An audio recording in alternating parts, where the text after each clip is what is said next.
Marcus Reed's life was a quiet rhythm of work, fatherhood, and resilience. As a single dad raising his 6-year-old son Jesse, he'd learned to live simply and love deeply. Each morning, he packed Jesse's lunch, walked him to the nearby school, and then caught the early bus into downtown Seattle to start his shift as a janitor in a towering glass building. He wasn't ashamed of his job. It was honest work, and every dollar earned meant food on the table and a warm bed for his boy. But that didn't make the long hours or cold stares from tenants any easier. On one particularly stormy afternoon, the rain fell in thick, icy sheets. Marcus had just finished polishing the lobby floors and was locking the janitor's closet when something caught his eye through the glass doors. A little girl, no more than 8 years old, stood outside, trembling beneath the building's awning. Her thin jacket clung to her shoulders, soaked through, and her tiny hands clutched a pink backpack tightly to her chest. Marcus didn't hesitate. He stepped out into the rain, the icy water immediately soaking into his work shirt. Kneeling down to her level, he offered a gentle smile. "Are you okay, sweetheart?" he asked. The girl looked up at him, eyes wide and full of fear, but she nodded silently. "You're freezing," he said softly. He glanced around, but saw no adult nearby.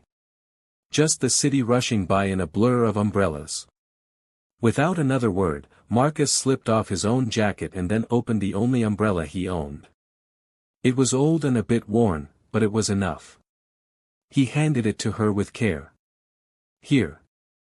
Take this, all right? Don't worry about bringing it back." The girl's lips quivered into a faint smile. "Thank you," she whispered before turning and hurrying down the sidewalk. Marcus stood in the rain for a moment, watching her go, then exhaled and walked back inside, now drenched and shivering. As he resumed his work, dripping water across the clean floor, he thought only of how small kindnesses sometimes mattered most. He never imagined that the shivering girl he helped in silence would return, with someone who would change his life forever. The next morning began like any other. Marcus arrived early, as usual, still shaking off the chill from the previous day's rain. He changed into his janitor uniform in the dim, musty break room and reviewed his checklist: floors to mop, trash to empty, windows to clean. He was tired, but the thought of Jesse's bright face at breakfast kept him going. Routine was comforting. Predictable. And for Marcus, predictable meant safe. As he polished the marble tiles in the lobby, the revolving door spun open behind him. Expecting another tenant to rush by without a word, he kept his head down. But the sound of slow, confident heels approaching made him glance up. A tall woman in a tailored navy suit walked in with a commanding presence that made everyone in the lobby pause. She didn't belong to any of the usual offices. Her expression was focused, but her eyes scanned the room like she was searching for someone. To Marcus's surprise, she walked straight toward him.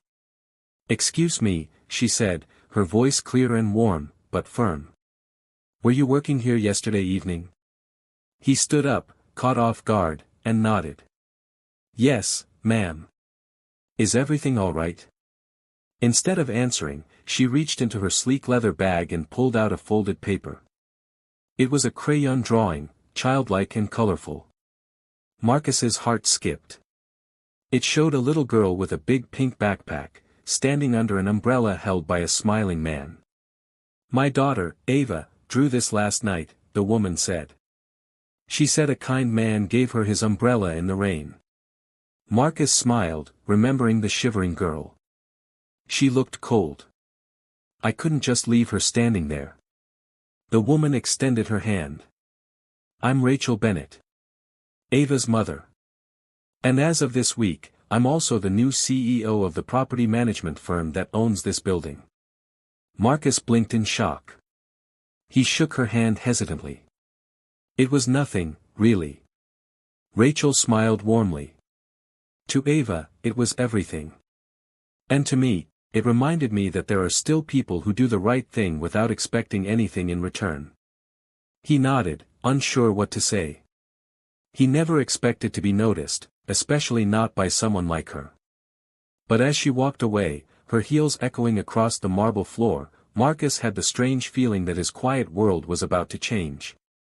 The days that followed felt different, as if a light had been switched on in Marcus's once shadowed corner of the world. Rachel Bennett began showing up more frequently at the building, always stopping to greet him warmly. At first, Marcus assumed it was just out of courtesy for what he had done for Ava. But it soon became clear that it wasn't just about gratitude. Their brief conversations turned into friendly exchanges, and then into shared laughs. They spoke about parenting, exhaustion, and the daily challenges of raising kids alone. Rachel told him that Ava hadn't stopped talking about the kind janitor who saved her from the rain, and Marcus confessed how much he missed Jessie while working late shifts. It surprised him how easy it was to open up to her. She wasn't just a CEO anymore, she was someone who listened, who understood. One afternoon, Rachel stopped him near the elevators. "Where do you usually eat lunch?" she asked. He shrugged. "Break room.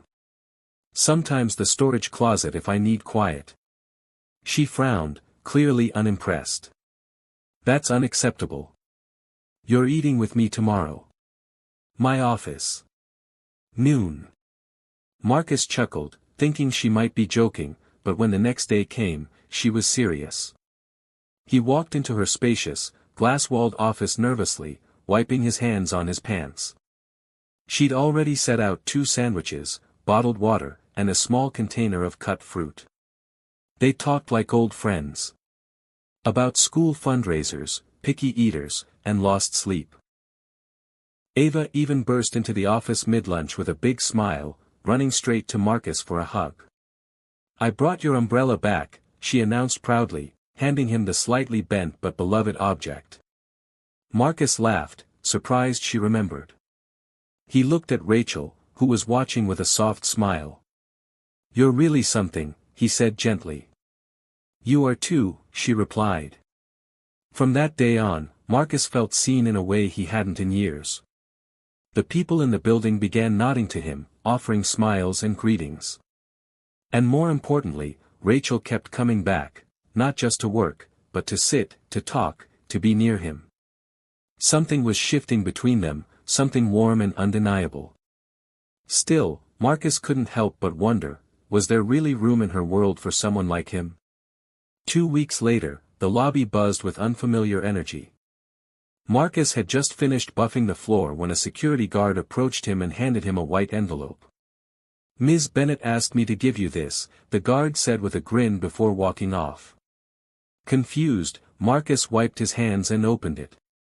Inside was an official letterhead from Bennett Properties, and below it, a formal job offer.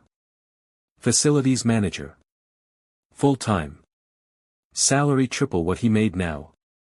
Health benefits. Paid time off. Weekends free. Marcus reread the letter, stunned. He'd never dreamed of a promotion, he'd never even thought someone like him would be considered. That afternoon, Rachel asked to see him in her office. Heart pounding, he stepped inside, the letter still in his hand. Rachel looked up from her desk and smiled. "Surprised?" He nodded. "I don't understand. I'm just a janitor." She stood and walked over to him. "You're not just anything, Marcus. You show up, you care, and you lead with kindness when no one's looking. That's exactly who I want helping me run this building." He stared at her, speechless. "This would change everything for me and Jessie."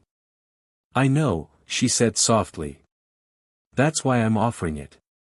A long pause settled between them. He finally asked, "Why are you doing this?" "Really?" Rachel stepped a little closer. "Because you gave my daughter more than just your umbrella, you gave her warmth and safety when she was scared. And honestly, you've done the same for me." Marcus felt his chest tighten with emotion. In all his years of quiet service, no one had ever said anything like that to him. He accepted the offer. That weekend, he took Jessie out for pancakes to celebrate. The boy beamed when Marcus told him he'd be home earlier from now on. And Monday morning, Marcus showed up in new clothes, not the janitor's uniform, but a crisp button-up shirt and slacks. Rachel met him at the elevator. "You clean up nice," she teased. He smiled. "So do you." As they rode the elevator together, shoulder to shoulder, Marcus realized something: all it took was one small act of kindness in the rain to change the forecast of his life. From shadows and silence came warmth, light, and maybe, just maybe, the beginning of something beautiful.